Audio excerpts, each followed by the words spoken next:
ಪ್ರವಾಸಕ್ಕೆ ಹೊರಟಿದ್ದ ಪ್ರಯಾಣಿಕರು ಏರ್ಪೋರ್ಟ್ ನಲ್ಲಿ ಪರದಾಟವನ್ನ ನಡೆಸ್ತಾ ಇದ್ದಾರೆ. ಟೂರ್ಗೆ ಹೋಗಬೇಕು ಅಂತ ಎಲ್ಲಾ ರೀತಿಯಲ್ಲೂ ಪ್ರೀ ಪ್ಲಾನ್ ಅನ್ನ ಮಾಡಿಕೊಂಡು ಏರ್ಪೋರ್ಟ್ಗೆ ಬಂದಿರ್ತಾರೆ. ಸದ್ಯಕ್ಕೆ ಪ್ರವಾಸಕ್ಕೆ ಅಂತ ಹೊರಟಿದ್ದ ಪ್ರಯಾಣಿಕರು ಏರ್ಪೋರ್ಟ್ ನಲ್ಲಿ ಪರದಾಟ ನಡೆಸುತ್ತಿದ್ದಾರೆ. ಬೆಂಗಳೂರಿನಿಂದ ಭುವನೇಶ್ವರಕ್ಕೆ ಹೊರಟಿದ್ದ 30 ಜನ ಬೆಂಗಳೂರು ಏರ್ಪೋರ್ಟ್ ನಲ್ಲೇ ಉಳ್ಕೊಂಡಿದ್ದಾರೆ. ಸದ್ಯಕ್ಕೆ ಸಿಟ್ಟಿಗೆದ್ದಿರುವಂತಹ ಈ 30 ಜನರು ಕೂಡ ತಮ್ಮ ಆಕ್ರೋಶ ವ್ಯಕ್ತಪಡಿಸಿದ್ದಾರೆ. ಬೆಳಗ್ಗೆ 7:15 ಸುಮಾರಿಗೆ ಬೆಂಗಳೂರಿನಿಂದ ಅವರು ಹೊರಡಬೇಕಿತ್ತು. ಬೆಳಗ್ಗೆದ ಫ್ಲೈಟ್ ರಾತ್ರಿ 9:30ಕ್ಕೆ ರೀಶೆಡ್ಯೂಲ್ ಆಗಿದೆ. ಕೊನೆ ಕ್ಷಣದಲ್ಲಿ ಇದ್ರ ಬಗ್ಗೆ ಮಾಹಿತಿ ಕೊಟ್ಟಿದ್ದಾರೆ ಅಂತ ಆಕ್ರೋಶ ವ್ಯಕ್ತಪಡಿಸಿದ್ದಾರೆ. ಅರ್ಲಿ ಮಾರ್ನಿಂಗ್ ಫ್ಲೈಟ್ ಇರುತ್ತೆ ಅಂತ ಹೇಳ್ಕೊಂಡು 30 ಜನರು ಕೂಡ ಏರ್ಪೋರ್ಟ್ಗೆ ಬರ್ತಾರೆ. ಆದರೆ ಏರ್ಪೋರ್ಟ್ಗೆ ಬಂದಾದ್ಮೇಲೆ ಇವರು ಹೇಳ್ತಾರೆ ನಿಮ್ದು ನೈಟ್ 9:30ಕ್ಕೆ ರೀಶೆಡ್ಯೂಲ್ ಆಗಿದೆ ಅಂತ ಮಾಹಿತಿಯನ್ನು ಕೊಟ್ಟಿದ್ದಾರೆ. ಸದ್ಯಕ್ಕೆ ಟೂರ್ ಅಂದ ತಕ್ಷಣ ಎಲ್ಲವೂ ಕೂಡ ಪ್ರೀ ಪ್ಲಾನ್ಡ್ ಆಗಿರುತ್ತೆ. ಎಲ್ಲೆಲ್ಲಿ ಎಷ್ಟೊತ್ತಿಗೆ ಹೋಗಬೇಕು, ಅಲ್ಲಿ ಭುವನೇಶ್ವರಕ್ಕೆ ಹೋದಾದ್ಮೇಲೆ ಅಲ್ಲಿ ಒಂದಷ್ಟು ಗೈಡ್ಗಳನ್ನು ಬುಕ್ ಮಾಡಿರ್ತಾರೆ, ಅದ್ರ ಜೊತೆಗೆ ಒಂದಷ್ಟು ವೆಹಿಕಲ್ಗಳನ್ನು ಬುಕ್ ಮಾಡಿರ್ತಾರೆ. ಸೊ ಎಲ್ಲ ಪ್ರೀ ಪ್ಲಾನ್ಡ್ ಆದರೂ ಕೂಡ ಇವರು ರೀಶೆಡ್ಯೂಲ್ ಮಾಡಿದ್ದಾರಲ್ಲ ಅಂತ ಹೇಳ್ಕೊಂಡು ಇವರು ಆಕ್ರೋಶ ವ್ಯಕ್ತಪಡಿಸಿದ್ದಾರೆ. ಈ ಬಗ್ಗೆ ಮಾಹಿತಿ ಕೊಟ್ಟಿದ್ದಾರೆ ನಮ್ಮ ಪ್ರತಿನಿಧಿ ಮನುಕುಮಾರ್. ಬನ್ನಿ ನೋಡೋಣ. ಇಂಡಿಗೋ ಏರ್ಲೈನ್ ಸಮಸ್ಯೆ ಇವತ್ತು 6ನೇ ದಿನಕ್ಕೆ ಕಾಲಿಟ್ಟಿರುವಂತದ್ದು.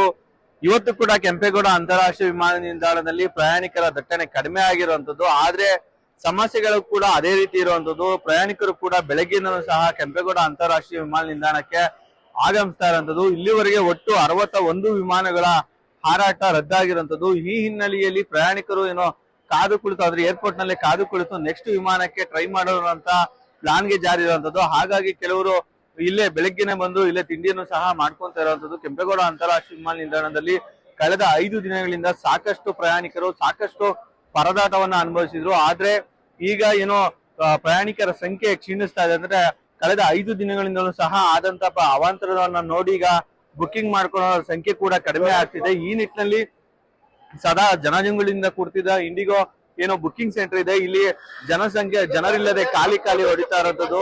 ಬೆಳವಣಿಗೆ ಪ್ರಯಾಣಿಕರಷ್ಟೇ ಇಲ್ಲಿ ಇವತ್ತು ಬುಕ್ಕಿಂಗ್ ಗೆ ಮುಂದಾಗಿರುವಂತದ್ದು. ಹಾಗಾಗಿ ಏನು ಪ್ರಯಾಣಿಕರ ಸಂಖ್ಯೆ ಕೂಡ ಕ್ಷೀಣಿಸ್ತಾ ಇದೆ. ಆದ್ರೆ ಕೆಂಪೇಗೌಡ ಅಂತಾರಾಷ್ಟ್ರೀಯ ವಿಮಾನ ನಿಲ್ದಾಣ ಪ್ರಯಾಣಿಕರ ತೊಂದರೆಗಳಲ್ಲಿ ಯಥಾಸ್ಥಿತಿಗೆ ಬರ್ತಾ ಇರುವಂತದ್ದು. ಇನ್ನು ಇಲ್ಲಿ ಏನೋ ಸೂಚನಾ ಫಲಕದಲ್ಲೂ ಕೂಡ ಎಲ್ಲಾ ವಿಮಾನಗಳು ರದ್ದಾಗ್ತಿರುವಂತದನ್ನೇ ತೋರಿಸ್ತಾ ಇದೆ. ಪ್ರಮುಖವಾಗಿ ಇವತ್ತು ಒಂದೇ ದಿನ ಇಲ್ಲಿಯವರೆಗೆ 61 ವಿಮಾನಗಳು ರದ್ದಾಗಿರುವಂತದ್ದು. ಹಾಗಾಗಿ ಸೂಚನಾ ಫಲಕದಲ್ಲೂ ಕೂಡ ಈಗಾಗಲೇ ವಿಮಾನಗಳ ಡೀಟೇಲ್ ಅನ್ನು ಸಹ ಕೊಡ್ತಾ ಇರೋದು. ಡೆಲ್ಲಿ, ಕೋಲ್ಕತ್ತಾ, ಮಂಗಳೂರು, ಕೊಚ್ಚಿ, ನಾಸಿಕ್, ಶಿರ್ಡಿ, ರಾಜ್ಕೋಟ್, ಕೋಲ್ಕತ್ತಾಗೆ ಮುಂತಾದ ಕಡೆ ಹೋಗ್ಬೇಕಾದಂತ ವಿಮಾನಗಳ ಹಾರಾಟ ಈಗ ರದ್ದಾಗಿದೆ. ಹೀಗಾಗಿ ಪ್ರಯಾಣಿಕರು ಕೂಡ ಇನ್ನ ನೆಕ್ಸ್ಟ್ ಶೆಡ್ಯೂಲ್ ಏನಾದ್ರು ಮಾಡಿದ್ರೆ ನಮ್ಗೆ ಅವಕಾಶ ಸಿಗ್ಬೋದು ಅನ್ನೋ ನಿಟ್ಟಿನಲ್ಲಿ ಕೆಂಪೇಗೌಡ ಅಂತಾರಾಷ್ಟ್ರೀಯ ವಿಮಾನ ನಿಲ್ದಾಣದಲ್ಲಿ ಕಾದ್ಕೊಂಡು ನಿಂತಿದ್ದಾರೆ. ಈಗ ನಮ್ ಜೊತೆ ಮಾತಾಡೋದಕ್ಕೆ ಇಲ್ಲಿ ಒಬ್ಬ ಪ್ರಯಾಣಿಕರು ಕೂಡ ಇದ್ದಾರೆ. ಸರ್, ನೀವು ಎಲ್ಲಿ ಹೋಗ್ಬೇಕಾಗಿತ್ತು, ಏನು ಸರ್? ಸರ್, ನಾವು ಭುವನೇಶ್ವರ ಹೋಗ್ಬೇಕಾಗಿತ್ತು ಗ್ರೂಪು. ಸೊ ಭುವನೇಶ್ವರ ಹೋಗೋದಕ್ಕೆ ನಾವು ಮಾರ್ನಿಂಗ್ 7:40 7:40 ಫ್ಲೈಟ್ ಈಗ ರೀಶೆಡ್ಯೂಲ್ ಆಗಿದೆ. ರಾತ್ರಿ 9:15ಗೆ ಫ್ಲೈಟ್ ಕ್ಯಾನ್ಸಲ್ ಆಗೋಯ್ತು. ಮತ್ತೆ ಯಾವ ಕಾಲ್ ಸೆಂಟ್ರು ಹೆಲ್ಪ್ ಮಾಡಲಿಲ್ಲ. ಸೊ ಇಲ್ಲಿ ಕೌಂಟ್ರಲ್ಲೇ ನಮ್ಗೆ ಹೆಲ್ಪಿಂಗ್ ಮಾಡಿ ಮತ್ತೆ ಮಾರ್ನಿಂಗ್ 4:30ಗೆ ರೀಶೆಡ್ಯೂಲ್ ಮಾಡಿಕೊಟ್ರು. ರೀಶೆಡ್ಯೂಲ್ ಮಾಡಿದ್ದಾರೆ. ಈಗ 11:20ಗೆ ಫ್ಲೈಟ್ ಆನ್ ಟೈಮ್ ನೋಡಿಸ್ತಾ ಇದೆ. ಒಳಗಡೆ ಹೋದ್ಮೇಲೆ ಏನಾಗುತ್ತೆ ಗೊತ್ತಿಲ್ಲ. ನಮ್ದ್ರಲ್ಲಿ ನಾನು ಟ್ರಾವೆಲ್ ಏಜೆಂಟ್ ಆಗಿ ನಮ್ದ್ರಲ್ಲಿ ಬೆಳಗಾವಿಯಿಂದ ಬಂದಿದ್ದಾರೆ, ಆಸ್ಟ್ರೇಲಿಯಾದಿಂದ ಬಂದಿದ್ದಾರೆ.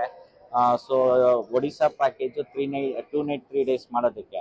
ಬಟ್ ಈಗ ಹೋಗೋವಾಗೇನು ಹೋಗ್ತಾ ಇದೀವಿ, ಬರೋದು ಹೇಗೆ ಅಂತಾನೆ ಈಗ ಅವ್ರ ಹತ್ರ ಆತಂಕ ಸೃಷ್ಟಿಯಾಗಿದೆ ಪ್ರವಾಸಿಗರಿಗೆ. ನೀವು ಇಲ್ಲಿಂದ ಎಷ್ಟು ಜನ ಪ್ಯಾಸೆಂಜರ್ ಹೋಗ್ತಾ ಇದ್ದೀರಾ?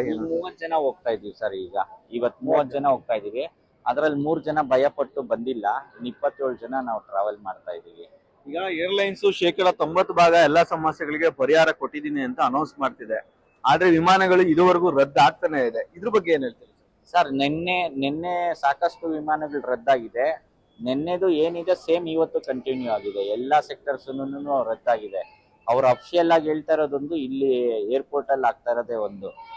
ಕ್ಯಾನ್ಸಲೇಷನ್ ತುಂಬಾ ಫ್ಲೈಟ್ಸ್ ಕ್ಯಾನ್ಸಲ್ ಆಗಿದೆ ಸರ್. ಸಾಕಷ್ಟು ಪ್ರಯಾಣಿಕರು ಇಂಡಿಗೋ ಏರ್ಲೈನ್ಸ್ ಇಂದಾಗಿ ಪರದಾಟ ಅನುಭವಿಸ್ತಿರುವಂತದ್ದು ಸತ್ಯ. ಏರ್ಪೋರ್ಟ್ ನಿಂದ ಮನುಕುಮಾರ್, HK News 18.